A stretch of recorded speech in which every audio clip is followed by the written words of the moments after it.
Desmond Green on the program. Josh Emmett coming up. UFC 210, April 8th in Buffalo. So you're pretty much going home. Yeah, bro. Man, you have no idea how excited I am. We've been doing these videos for since I started, you know what I mean? So the talk has always been, where I want to get and had a rough road to get there, but we're here now, so I'm excited. Like you said, my hometown. Went to college in Buffalo. I'm from Rochester, which is an hour from there. I got tons of support. So it's a dream come true, bro. So how'd the phone call go? What happened? Take us through the events. Did they call you and go, hey, we got a fight for you, Josh Emmett, on this card? Or was there other things going on? Or what happened? Oh, bro, so it was like completely like kind of random. So earlier in the year, I had just fought in December with Titan. I was supposed to be up next to fight Freddie Asunzo. They were literally like probably a week away from having me sign a contract versus Freddie Asunzo. And I think he got hurt after anyway. So I was supposed to fight him they were supposed to have a card in March. And like January, Lex was telling me like, hey, listen, we're gonna do a card in March. We'll have you fight Freddie for the belt. And I'm like, all right, cool. I'm with it. And at the same time, I've been trying to push. I won 4 fights in a row. I just moved up to 55. I was looking good, so I was trying to be on my manager's case about, just making sure the UFC is paying attention and make sure they know, you know what I mean. Like I'm in a different fighter. I'm in a new weight class. I'm doing great. I'm in a new gym. So my manager is Glenn Robinson. So we're doing all of that, and he's like, "Yo, listen, I gotta." I think in like February, he's like, "Hey, listen, I'm going down there. I've talked to Dana about you. I had just released my highlight video, and it got like over like 60,000 views and whatnot. So I had a buzz going. He's like, listen, Dana, I told him about you. I think he'll talk to you. He'll have a conference with you because I got to go down there anyway. So I was supposed to go down with him, and that fell through. So then the following week, I'm just like, I don't know how like the schedule's mixed up, and then I couldn't go. So I'm like, I told my manager, I'm like, well, listen, just talk to Dana. Tell him, like, listen, I got a guy, already know him. He's been down there before for the tryouts. He's already won belts for Titan. He just moved up to 55. He's won 4 in a row. He's fighting Freddie. The original pitch was he's fighting Freddie in March, and will you sign him after? But then, they announced the Buffalo card and whatnot, and I'm like, well, I'm like, after you tell him that, just throw it in there, like, listen. And also, this guy is from Buffalo. This guy, he went to college in Buffalo also. He's from Rochester, upstate. He's a hometown guy, a lot of support. He could fight on that card against anybody. And so I'm not going to lie to you. At first, I was like, throw it in there. I asked him, like, tell him that. But I figured, he's going to be like, okay, after he wins the belt. So, my mayor's like, okay, I'll ask him. I'll tell him. Like 4 or 5 days went by. I didn't hear anything. So I'm already thinking, I'm like, ah, man, he just wasn't going for it. And I'm at work. I picked up a little part-time 9 to 5 job on the phone. So I get a call from my manager. So this is the truth. I go to the bathroom because I already knew like I work at night, 5 to 10 p.m. So I knew he wasn't gonna call me unless it was important. So I was like, he's probably calling me to tell me like Dana said it's a no-go, and or he's like calling me, or I was like, it's either a no-go or he says after the belt in March. So he calls me. He's like, UFC 210 Buffalo, New York. You're on the card, and I'm just like, what?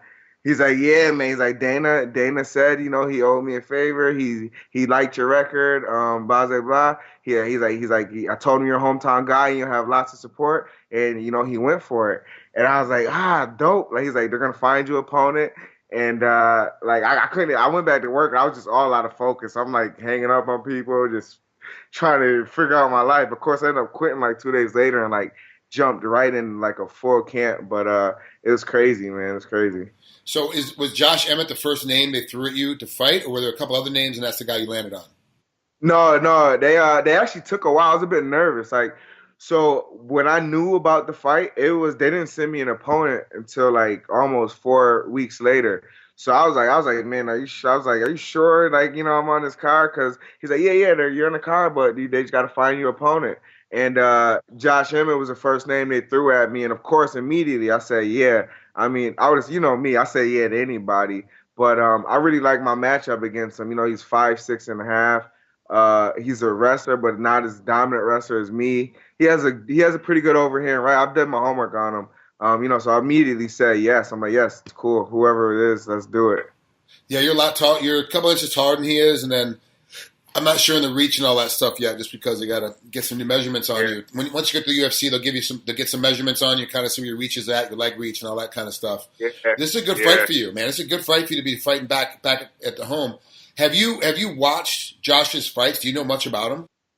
Yeah, I've watched a lot of his fights. I've studied this guy like to a T. Like he's 5'6.5", 70-inch reach. I'm 5'10.5", 75-inch reach. So he's he likes to wrestle. He has a big overhand right, but he doesn't really knock guys out with it. He stuns them, and he does good at wrestling and taking guys down when they get into exchange. But like a guy like me, like I win the takedown battle every time. So I'm gonna be personally trying to keep it on my feet, using my reach, and I've been really working with Henry Hoof, so we're ready for him. Team Alpha Male How's guy. it been with you? Because Black Lane's the main. They lost the lease on their big building. They're trying to get their stuff together. Henry Hoof left to start his own striking academy. So are you training back and forth? You still getting some reps in with Neil Melanson too over at the other school, or are you just staying strictly with Henry? Yeah, I'm mostly over there with Henry, but me and Glenn got a real good relationship. Like that's like my guy up here. So I also go to combat. I mean, I also go to CSMMA. I try to get there once or twice a week. Just to get some work in with those guys over there too. But the majority of my camp is done at Combat Club with Henry and those guys. Just cause more of my sparring partners are over there and everything. But I try to make it in both places. If it was up to me, we freaking all just be back together. But it is what it is.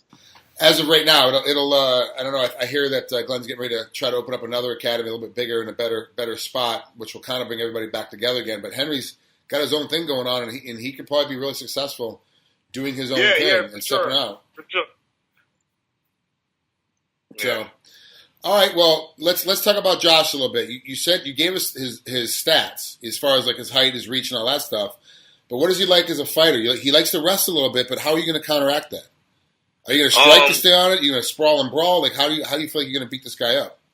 Oh, I'm gonna every time he shoots in, I'm just gonna sprawl out, see it, force him to stand up. You know what I mean? I really think he has trouble with guys that like to kick, so I'm gonna be trying to land that kick, pump that jab, and honestly, I'm gonna go out there. I'm gonna show him who's the better. Like if he tries to shoot on me, I'm gonna stuff it, and then I'm gonna take him down, land a couple shots, and stand up. I really see it ending on our feet though, because it's gonna go wherever I want it, and I think I'm in the UFC. I don't want to do no more wrestling, no more boring fights. I'm trying to stand and bang and get these bonuses.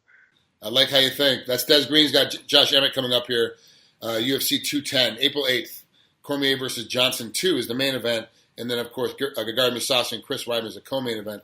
Des, I'm so glad to see you finally on the UFC card. I'm glad that they picked you up. This is going to be a great fight for you. And you got to make sure you go out there and showcase your skills so the world can see. Because you're going to be on a big format now. It's not just a couple folks watching you on Fight Pass with Titan. Now it's a lot of people going to be watching you on Fox Sports.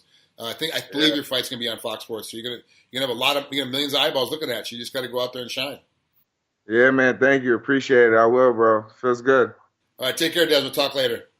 All right. See you.